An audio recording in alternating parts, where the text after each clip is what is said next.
So, I'm planning a trip with your grandparents, Anthony. How about you? Do you have any plans?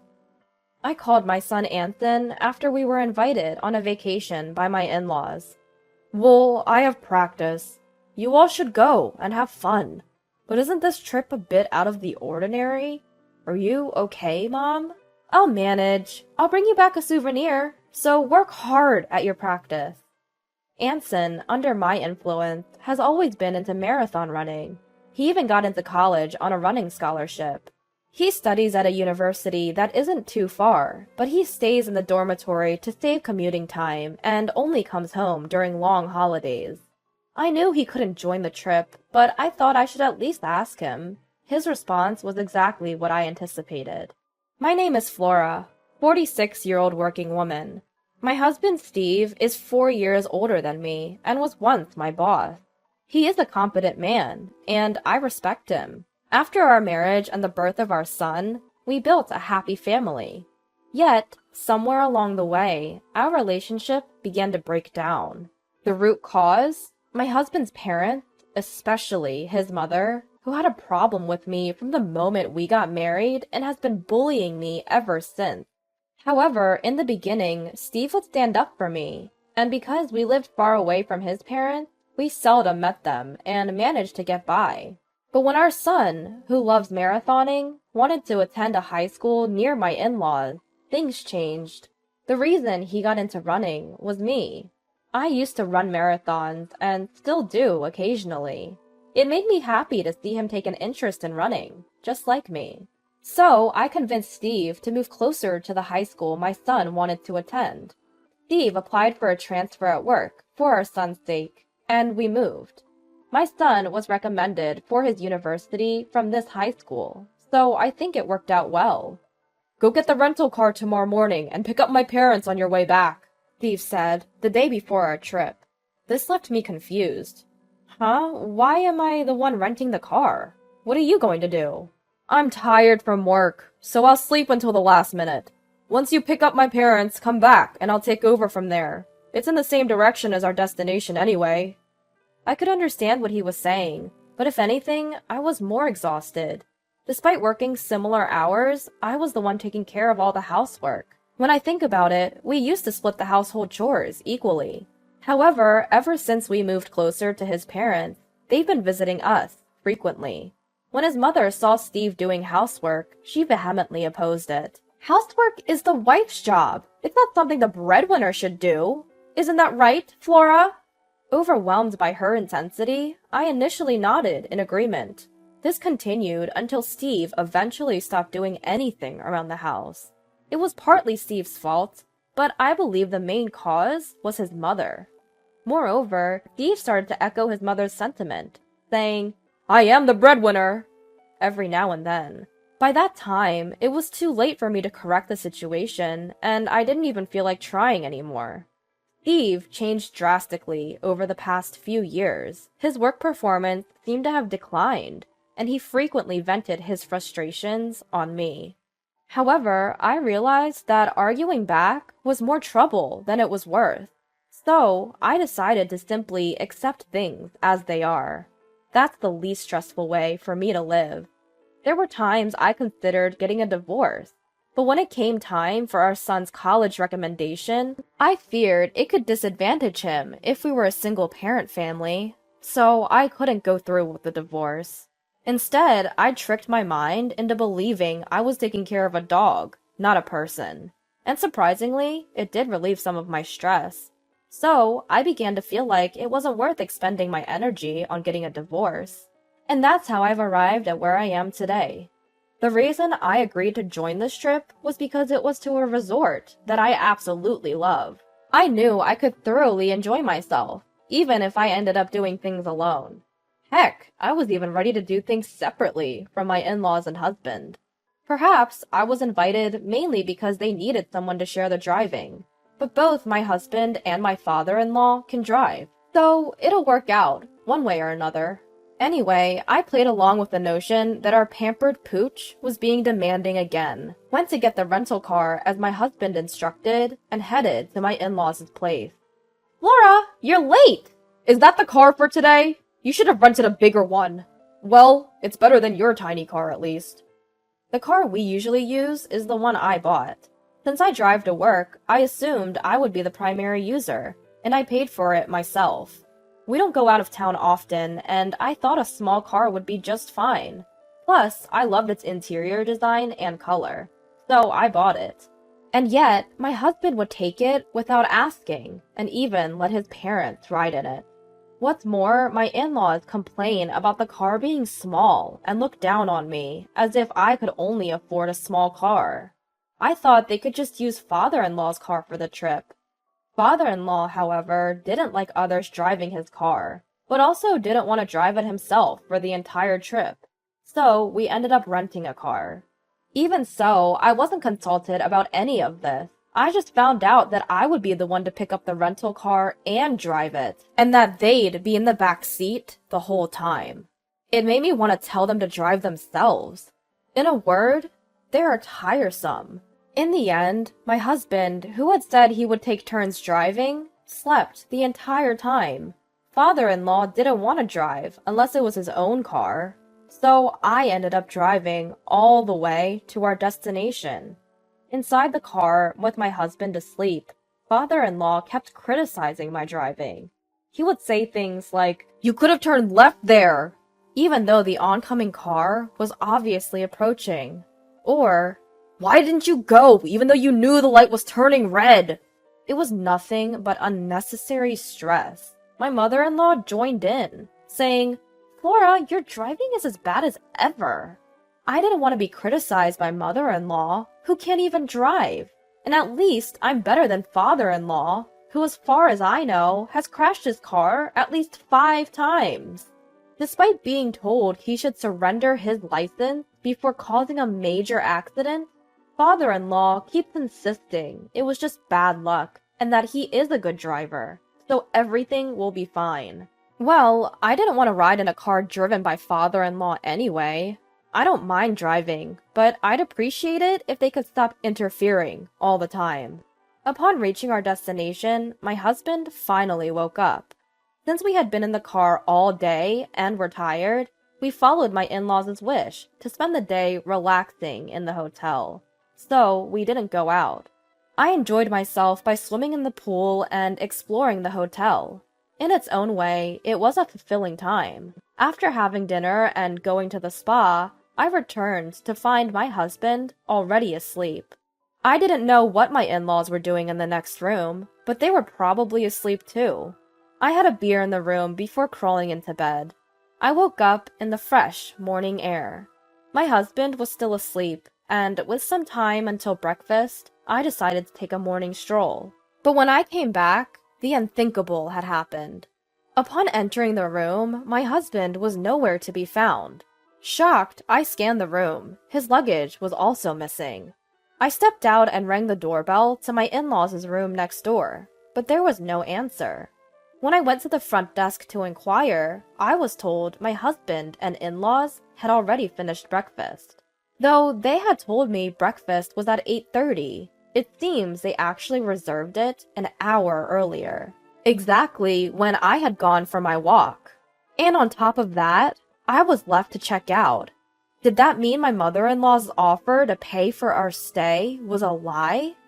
With no other option, I paid for both rooms and left the hotel. Of course, there was no car. As I was pondering what to do next, my cell phone rang. It was my mother-in-law. Where are you now?" When I asked that, my mother-in-law started laughing. We thought we'd spend some quality time as a family, since we're on vacation." "Oh, is that so? Well then, why didn't you just come as 3 from the start, instead of leaving me behind?" "Well, you wanted to come here, didn't you, Flora? That's why we brought you along." I remembered a while back mentioning how I wanted to visit this resort while watching TV with my husband. Is that what he remembered? Usually, it would be nice if he remembered what I casually said, but this time, it was used just to annoy me. Moreover, I was the one who did most of the driving to get here. Why do I have to hear that I was brought here by my mother-in-law, who never drove nor paid. I was past the point of anger and could only sigh. All right then, we'll go sightseeing as a family and head home first. You do some sightseeing too, Flora, and come back. We don't know how you'll get back, but you're good at marathons, aren't you? Just run back. At my mother-in-law's mocking laughter, my anger exploded. Is Steve driving? Put me on speakerphone so he can hear me. When I said that, it seemed my mother-in-law switched over, and I could hear my husband's voice. Good morning. You wanted to come here, didn't you? Take it easy today. But remember, there's laundry from the trip to be done. Make sure you wash it by tomorrow morning. He sounded cheerful. I had no more feelings for him. What? Do your own laundry. Hey, that's no way to talk. I, the breadwinner, am telling you to take it easy today. You should be saying thank you. Oh, right. The breadwinner. But don't worry, this is the last time we'll see each other. Well, all you've really seen of me is me sleeping. What do you mean? What? We need to come home today. There's laundry and house cleaning to be done. Yeah, that's why I'm not going back. What are you talking about? His voice was shaken, and with that, I said, I'm getting a divorce. You told me half a year ago, didn't you? That you met your soulmate, your childhood friend, and you were going to marry her? You reunited when she moved back to your hometown, right? The childhood friend who had divorced. Remember? You showed me the divorce papers back then. That was about 6 months ago. I'd confronted my husband because something felt off, and he came clean. He'd met his childhood friend and decided she was his soulmate.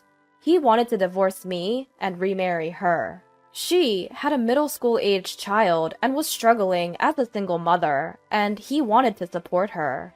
So, he asked me for a divorce. Truthfully, I'd lost my feelings for my husband, but I wasn't quite ready to say, okay, let's get a divorce. He gave me the pre-filled divorce papers, but I didn't agree to divorce. We didn't speak for a few days after that, but when I stopped doing the household chores, he was in a bind. A few days later, he said, forget about what I said before. Well, I couldn't just forget it, and I started gathering evidence of his infidelity. Could it be that Steve planned this trip to get on my good side? I mused. The conversation happened about 3 months ago. It was right after you quit your job. At my words, surprised voices from my in-laws on the other end of the speakerphone echoed.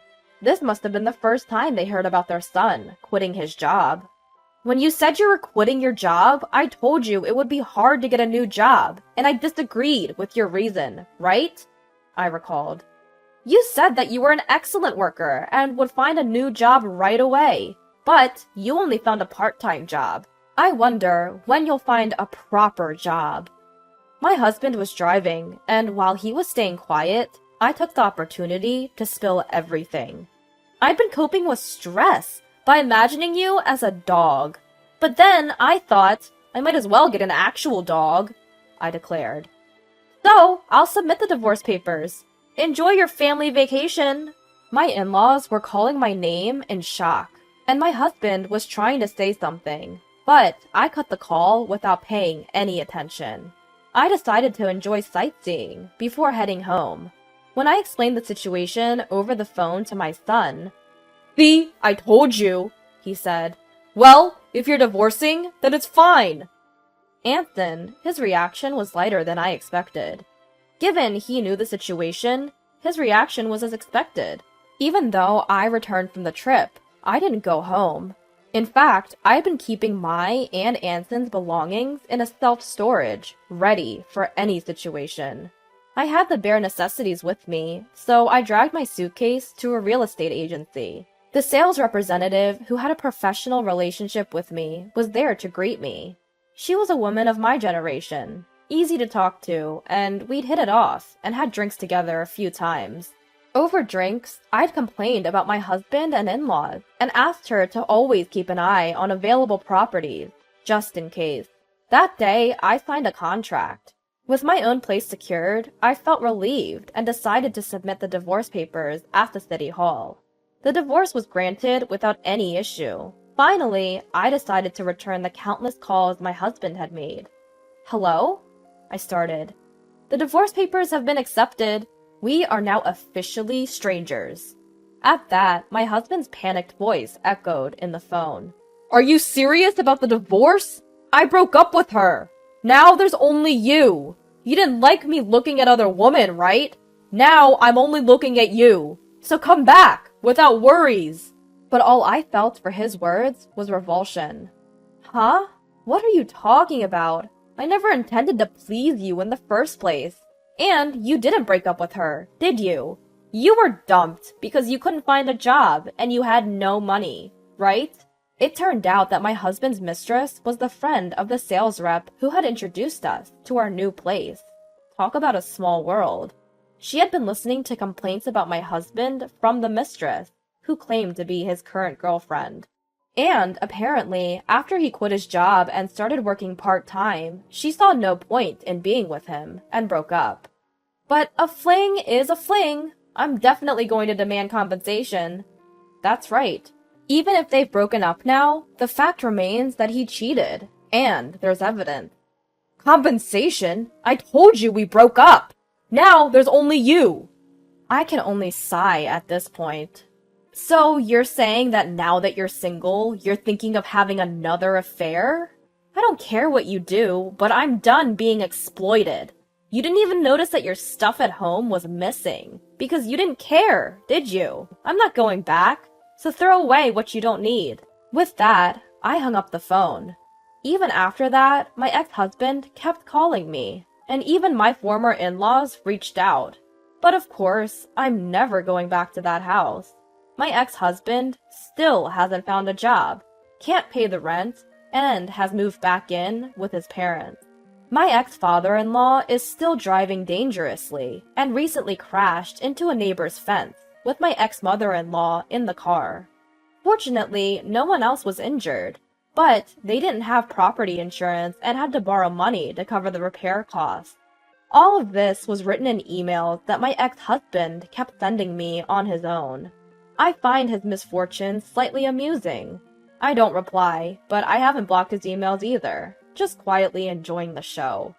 Since I moved to a pet-friendly property, I started keeping a small dog, and realized that I enjoyed taking care of a dog more than taking care of people. My son, worried about me being alone, has started coming over on weekends, a change from his previous habit of only visiting on long holidays. I'm living a fulfilling life every day.